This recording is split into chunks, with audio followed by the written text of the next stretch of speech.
Voici donc les 19 documents, la plupart signés de la reine Pomaré IV. Ce sont des to'itu, des ordonnances de cassation de la Haute Cour de justice tahitienne.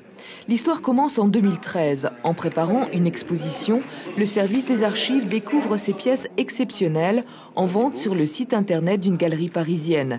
La police enquête et découvre que le galliériste les a achetées à Henri Renaud de la Favrie. Ancien président du tribunal de Papeete, puis directeur de cabinet du président du gouvernement, il est soupçonné d'avoir volé et tenté de revendre ces documents historiques, une accusation que l'ancien magistrat a toujours réfutée. Il a dit que c'était un ami qui était décédé, dont il ne voulait pas dire le nom, qu'il les lui avait donné, qu'il les avait rangés, qu'il avait voyagé, qu'il les a retrouvés dans son grenier ou chez lui au bout de quelques années et qu'il n'y avait pas d'intérêt. Cet après-midi, le tribunal a été saisi par la défense, non sur le fond, mais sur la prescription de l'affaire. L'enquête a en effet démontré que Renaud de la Favrie a vendu ses documents à la galerie jusqu'en 2007. L'accusation de recel étant prescrite au terme de 3 ans, l'action s'est éteinte logiquement en 2010.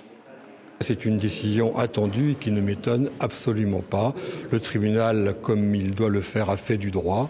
Les faits étaient largement prescrits. On est devant un tribunal pour faire du droit, on n'est pas devant un tribunal pour faire de la morale.